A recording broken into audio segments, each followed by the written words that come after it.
Finally Infinix ने भी अपना एक और नया स्मार्टफोन इन्फिनिक्स का नोट 50X 5G को लॉन्च कर दिया। वही दूसरी तरफ मोटोरोला कंपनी का पॉपुलर स्मार्टफोन मोटो G45। वैसे तो इन दोनों स्मार्टफोन की प्राइस में 1000 रुपीज का डिफरेंस देखने को मिल जाता है। तो अगर आप लोग भी 12,000 रुपीज से कम के प्राइस में नया ऑलराउंडर 5G स्मार्टफोन लेने के लिए सोच रहे हो तो आज के इस कंपेरिजन वीडियो को आप लोगों को पूरा जरूर देख के जाना चाहिए। तो बिना देरी करे चलिए वीडियो को हम शुरू करें। स्मार्टफोन का अगर परफॉर्मेंस की बात करी जाए तो एक तरफ मोटो G45 में Qualcomm Snapdragon 6S Gen 3 का प्रोसेसर देखने को मिल जाता है। वही दूसरी तरफ इन्फिनिक्स के नोट 50X 5G में MediaTek का Dimensity 7300 का प्रोसेसर देखने को मिल जाता है। अगर परफॉर्मेंस वाइज बात करी जाए तो इन दोनों स्मार्टफोन में से क्लियर विनर निकल के आता है इन्फिनिक्स का नोट 50X 5G, क्योंकि एक तरफ मोटो G45 का जो अंततः स्कोर निकल के आता है वो 4,49,000 निकल के आता है। वही दूसरी तरफ इन्फिनिक्स के नोट 50X 5G का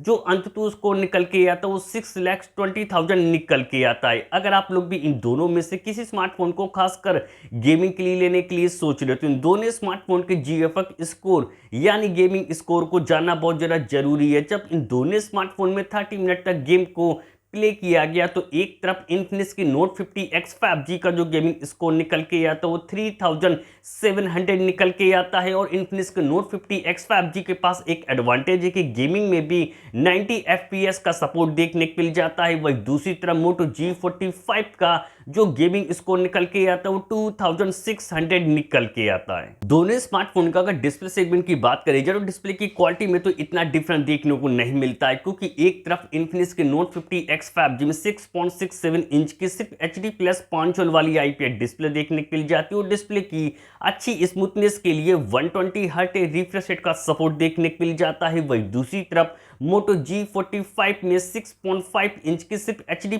5 वाली IPS डिस्प्ले देखने को मिल जाती है। और डिस्प्ले की अच्छी स्मूथनेस के लिए 120 हर्ट रिफ्रेश रेट का सपोर्ट देखने को मिल जाता है। इन दोनों स्मार्टफोन के अगर IP रेटिंग की बात करी जाए तो उसमें भी बेटर हो जाता है। इन्फिनिक्स का नोट 50X 5G IP64 की रेटिंग देखने को मिल जाती है। वही दूसरी तरफ मोटो G45 में IP52 की ही रेटिंग देखने को मिल जाती है। इन दोनों स्मार्टफोन के अगर कैमरा सेगमेंट की बात करी जाए तो कैमरे के मामले में तो बेटर हो जाता है मोटो का G45। वैसे तो इन दोनों स्मार्टफोन के प्राइमरी मेगापिक्सल में इतना डिफरेंस देखने को नहीं मिलता, पर इन दोनों स्मार्टफोन को जो रियल लाइफ की पिक्चर क्वालिटी निकल के आती वो तो आप लोगों को मोटो G45 में बेटर देखने को मिल जाती। 50 मेगापिक्सल का मेन प्राइमरी कैमरा मिलता है, बाकी का दूसरा कैमरा 2 मेगापिक्सल का मिल जाता है विद LED फ्लैश लाइट के साथ। कैमरे में OIS का सपोर्ट देखने को नहीं मिलता है और फोन के बैक कैमरे से सिर्फ फुल HD वीडियो ही आसानी से रिकॉर्ड कर सकते हैं। वही दूसरी तरफ इन्फिनिक्स के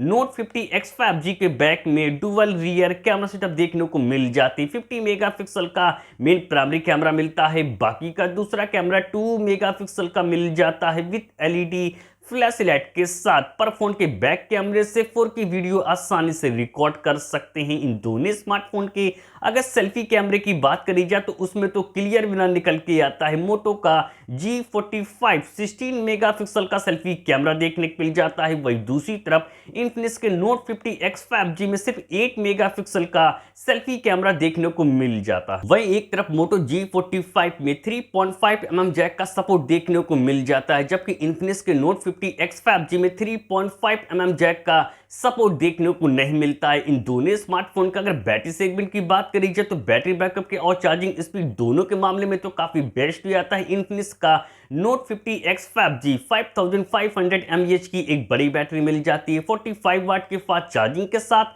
USB Type-C पोर्ट का सपोर्ट देखने को मिल जाता है। वही दूसरी तरफ मोटो G45 में 5000 mAh की बैटरी देखने को मिल जाती है। 20 वाट के ही टर्बो फास्ट चार्जिंग के साथ USB Type-C पोर्ट का सपोर्ट देखने को मिल जाता है। सिक्योरिटी फीचर के लिए दोनों स्मार्टफोन में साइड माउंटेड फिंगरप्रिंट सेंसर देखने को मिल जाते। तो अब बात करी जाए कि दोनों में से कौन सा स्मार्टफोन आप लोगों के लिए बेस्ट है। अगर आप लोग 12,000 रुपीज से कम के प्राइस में एक अच्छी गेमिंग प्रोसेसर वाला ऑलराउंडर स्मार्टफोन लेने के लिए सोच रहे, बिग बैटरी और ज्यादा फास्ट चार्जिंग के साथ, तो मैं आप लोगों को रिकमेंड करता हूं कि आप लोग 1000 रुपीज ज्यादा खर्च करके इन्फिनिक्स के नोट 50X 5G को ही बाई करें।